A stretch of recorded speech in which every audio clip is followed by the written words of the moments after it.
Hello friends, welcome to SSC coaching centre. दोस्तों, आज के वीडियो में देखेंगे साधारण ब्याज के प्रश्न। साधारण ब्याज नाम कैसा है? साधारण। लेकिन इसके क्वेश्चन साधारण नहीं होते। इसके जो क्वेश्चन होते हैं इतने कठिन होते हैं कि शायद सभी बच्चों से नहीं भी बन पाते हैं।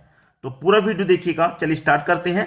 पहला क्वेश्चन है, एक निश्चित धनराशि के समान साधारण ब्याज की दर से 3 वर्ष और 5 वर्ष बाद परिपक्वता मूल्य 8,255 रुपये और 9,425 रुपये है। ब्याज की दर ज्ञात करो। देखिए, 3 वर्ष और 5 वर्ष के लिए प्रश्न है। इसका मतलब क्या है कि राशि जो हमारी 3 वर्ष में हो रही है 8,255 और फिर 5 वर्ष में हो रही है 9,425 हो रही है। अब देखिए, 3 वर्ष से 5 वर्ष होने में समय कितना लगा? 2 वर्ष का। 2 वर्ष का समय लगा है।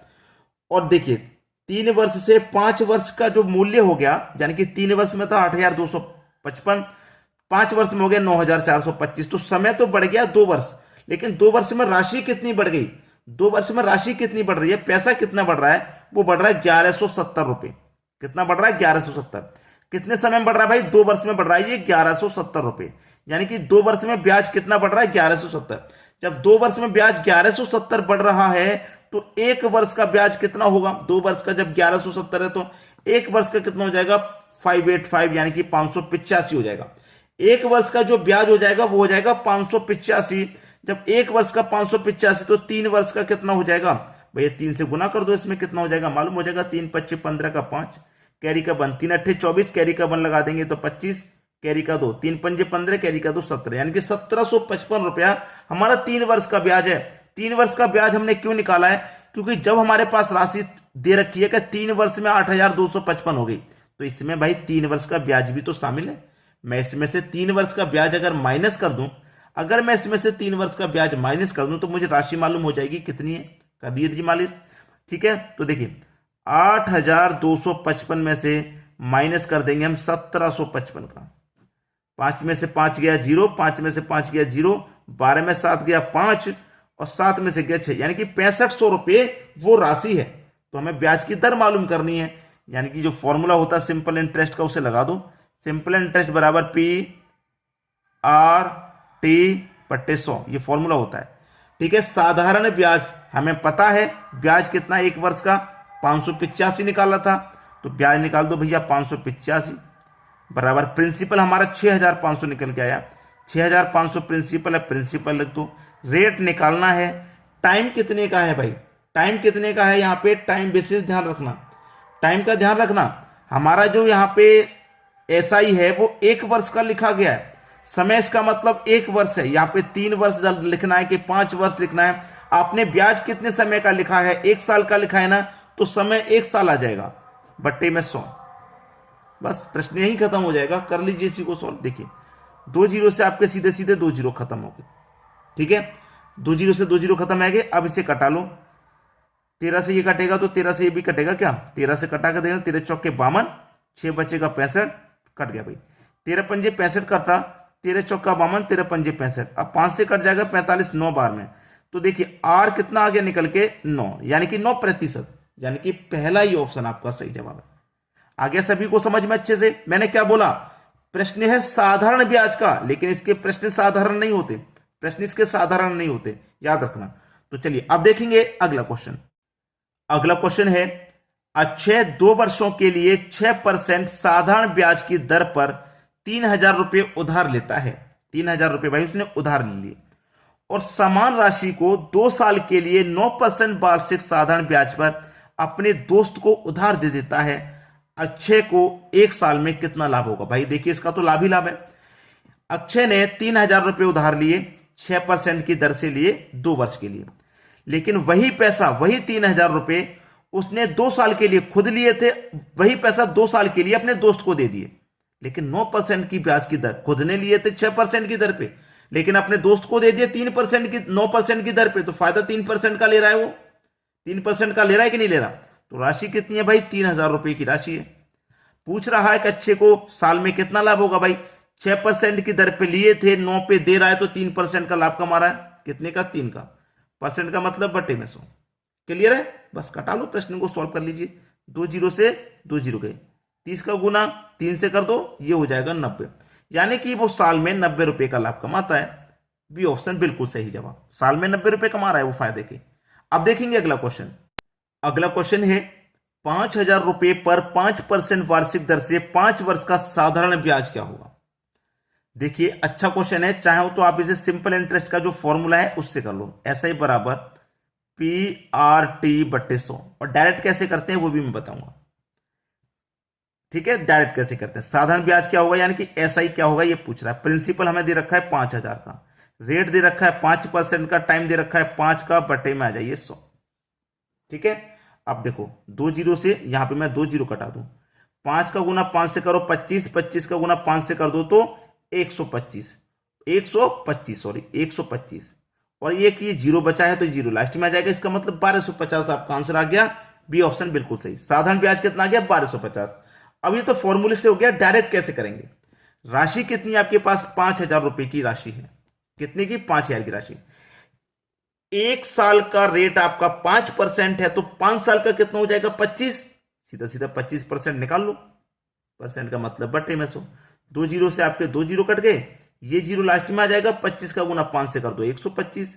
अभी भी 1250 आया, पहले भी 1250। ये डायरेक्ट तरीका मैं आपको बता रहा हूं, क्लियर है, कैसे भी कर लीजिए आप। अब देखेंगे अगला क्वेश्चन।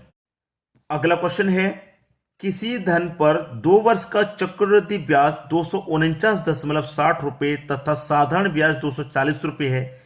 धन तथा दर प्रतिशत ज्ञात करना, यानी कि धन भी ज्ञात करना है और दर का प्रतिशत भी ज्ञात करना है।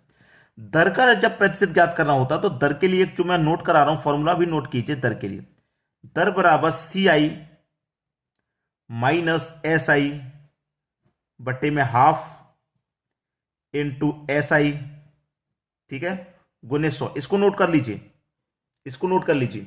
ठीक है, दर निकालना है आपको, CI में से घटा देंगे SI, यानी कि चक्रवृद्धि ब्याज आपको 249 है, साधारण ब्याज 240 है। 249 में से 240 को घटा देंगे तो 9 बचेगा। ठीक है, और दशमलव में ये 60 पैसे, यही तो है।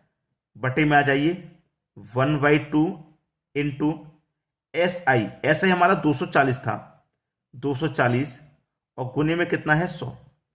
अब सबसे पहले यहां से दशमलव को हटा लेंगे आप, दशमलव को हटा लेंगे तो दशमलव के बाद 2 जीरो है तो यहां पे 2 जीरो लगा लो, नीचे 2 जीरो आ जाएंगे। ठीक है, अब देखिए कटा लीजिए, यहां पे आपको प्रश्न का आंसर मिल गया।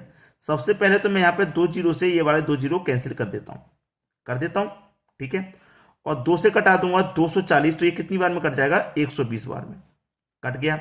ये 960 हो गया आपका, यानी कि 120 से 960 कितनी बार में कटता है 8 बार में। तो दर आपका निकल के आ गया भाई 8, दर 8% का। अब दर यहां भी 8% है, यहां भी 8% है, यहां भी 8% है, लेकिन हमें क्या करना है अभी, धन भी तो बताना है। धन दर हमारी 8% की है। ठीक है, दर हमारी 8% की है। अब एक बात मैं आपको बता दूं कि साधारण वर्ष जो होता है वो प्रत्येक वर्ष के लिए समान रहता है। एक वर्ष का रेट 8% है तो दूसरी वर्ष का भी 8% हो जाएगा, तो दोनों मिला के 2 वर्ष का 16% रेट हो गया कि नहीं, क्योंकि हमारे पास 2 वर्ष हैं तो 2 वर्ष का रेट 16% हो जाएगा। ठीक है, और 2 वर्ष का हमारे पास ब्याज कितना दे रखा है 240, इसका मतलब 16% की वैल्यू 240, तो 100% की वैल्यू आप निकाल लीजिए। कैसे निकालेंगे, 240 बटे में 16, 100% की वैल्यू निकालनी है तो 100 से कर दो भाई गुना, कटा लो इसको, 8 दूने का 16, 8 त्रिक का 24 और एक ही जीरो, यानी कि 30 बार में गया। 2 से कटा देंगे 30 को तो 15 बार में, और 15 का गुना 100 से कर दो तो ये हो जाएगा 1500, यानी कि हमारा मूल्य 1500 है, धन 1500 है और रेट 8% है। धन 1500, रेट 8%, पहला ऑप्शन सही जवाब हो गया। समझ में आ गया सभी को। चलिए अब देखेंगे अगला क्वेश्चन। अगला क्वेश्चन है किसी संपत्ति की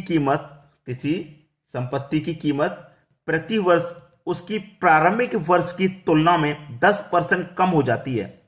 संपत्ति की वर्तमान कीमत 8100 रुपए है, तो 2 वर्ष पहले उसकी कीमत क्या थी।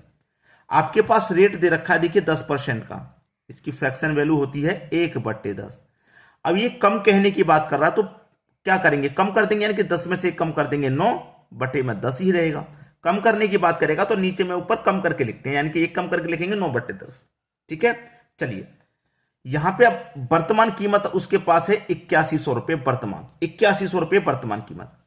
पूछ रहा है कि 2 वर्ष पहले उसकी कीमत क्या थी, अगर 2 वर्ष बाद की पूछता तो हम 9/10 से ही गुना कर देते। पहले की पूछा है तो गुना भी इसी से करेंगे, लेकिन पलट के। जब पहले की बात करेगा तो इसको पलट के गुना करना है, ठीक है। यानी कि 10 ऊपर बटे में 9। 2 वर्ष के लिए पूछा ना तो इसी का गुना 2 बार होगा। अगर 3 के लिए पूछता तो 3 बार कर देते, 4 के लिए पूछता तो 4 बार कर देते, ठीक है। चलिए यहां पे देखिए 9 ने 81 होगा, 9 का गुना 9 से 81, तो 81 से 81 कट गया एक बार में, और ये 2 जीरो यानी कि 100 बार में कट गया। 1 का गुना 1 से करो 1, फिर 1 से करो तो 1, और 1 2 3 4 जीरो को लगा दो, आंसर आ गया 10,000, यानी कि सी ऑप्शन बिल्कुल सही हो गया। चलिए अब देखेंगे अगला क्वेश्चन। अगला क्वेश्चन है, यदि 2 वर्ष में 600 रुपए मूल्य के बिल की कीमत 660 रुपए हो जाती है तो प्रति वर्ष साधारण ब्याज की दर क्या है। भाई देखिए 2 वर्ष में 600 से 660 हो गई, तो 2 वर्ष में हमें ब्याज कितना मिल गया भाई, 60 रुपए का ही तो ब्याज मिला, और 1 वर्ष में 30 रुपए का ब्याज मिलेगा। साधारण सी बात है, जब 2 वर्ष में 60 रुपए हमारा मूल्य था, 660 हो गया भाई, 600 था 660 हो गया, तो 60 रुपए बढ़ गया कि नहीं बढ़ गया 2 वर्ष में। भाई 2 वर्ष में 60 बढ़ रहा है तो 1 वर्ष में इसका मतलब 30 बढ़ेगा। क्या निकालना है, दर निकालनी है। क्या पूछा आपसे, ब्याज की दर क्या है, दर बता देंगे। 1 साल का कितना भैया 30, 1 साल का ब्याज कितना मिल रहा है 30, ठीक है। टोटल मूलधन कितना था 600, प्रतिशत के लिए 100 से गुना, बस प्रश्न खत्म हो गया आपका। 2 जीरो से सीधे सीधे 2 जीरो गए, 6 5 30, 5 बार में गया, तो दर कितने की निकल के आई भाई 5% की, आंसर आ गया 5%, बी ऑप्शन सही हो गया। अब देखेंगे अगला क्वेश्चन।